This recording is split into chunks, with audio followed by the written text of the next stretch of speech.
Good morning. We are here with Ms. Taylor, and we are at the Prince William County District Office of Congressman Gerald Connolly. It is Monday, June 23rd. It's around 11 o'clock in the morning, and we are here because of the Northern Virginia Civil Rights Archive that Congressman Connolly has initiated. And through this archive, we are collecting testimonies from people like yourself, Ms. Taylor, who were involved in the civil rights movement, who were activists, who protested, who had to live through the struggle so the rest of us could have equality. So we're really happy that you're willing to give your testimony for this archive. And just to let you know, the archive will be placed in the Library of Congress. It will also be placed in the George Mason University Folklore Program, and also the libraries of Fairfax County and Prince William County. And that's so scholars and future historians and people who really want to know what it was like in the 60s for the civil rights and to commemorate the Civil Rights Act that was passed in 1964, they'll be able to understand the struggles that went through. So we are so happy you're here, and thank you for your participation. Thank you. So you ready to get started? Yes. All right, let's go. So why don't we start by you giving me your full name and your year of birth? My name is Alice Faye Adams Taylor, and I was born November 17, 1938 in Durham, North Carolina. Wow, Durham. Okay. So that must have been interesting living in Durham, North Carolina. Can you tell us a little bit about your parents and what your childhood was like living in Durham? Yes, I guess I was a typical, child. I went to school in Durham until the third grade, and we moved to Virginia.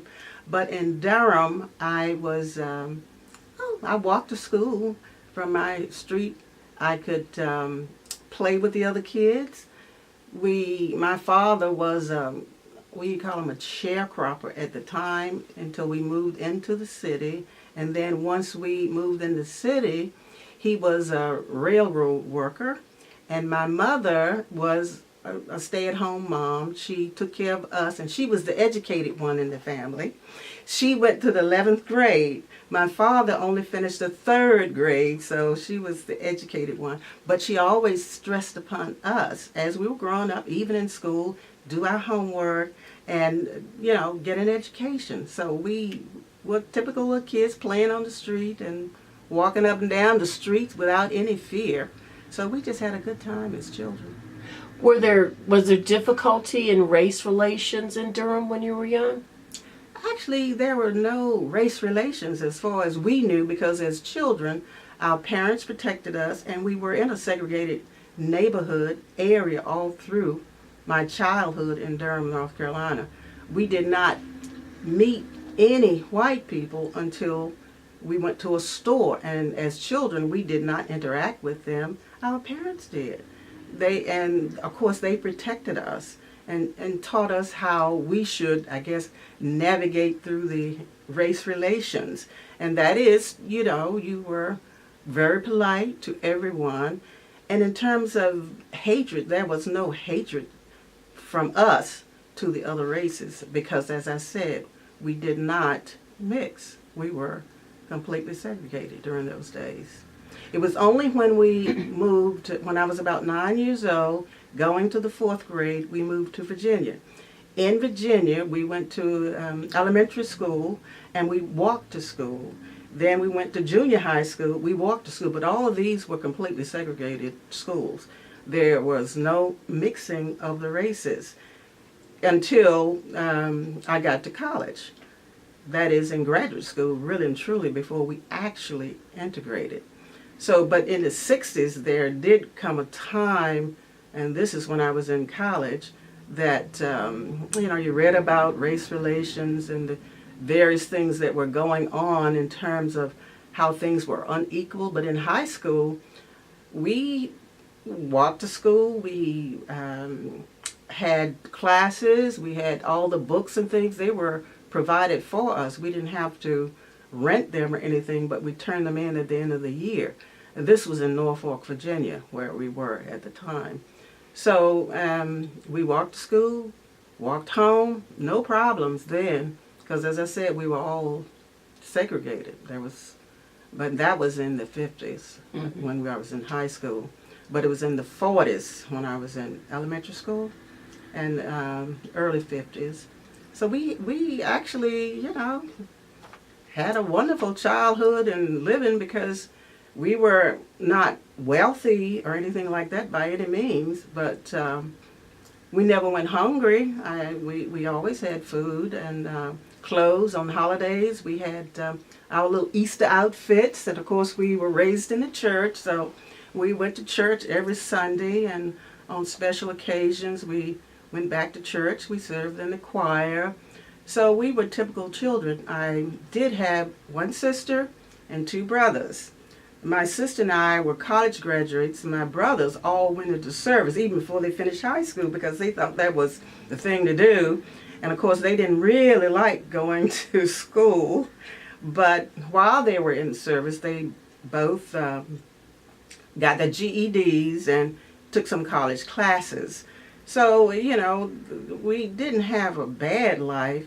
It was in the 60s when things started to make sense that we were in two separate worlds, and that even though, we were in a separate society in which we had many of the things we wanted and needed, there was more to be obtained, and that we should be treated a little bit differently. There were better things out there, but most of the kids that we knew were in the same boat we were in, so at the time it didn't bother us until, of course, we learned more, read more, observed more things over TV, radio, and talking with other people on the campus life, and we found out that there was really more to life than the things that we were getting, and that what we were getting really was not the same type of education and materials and things,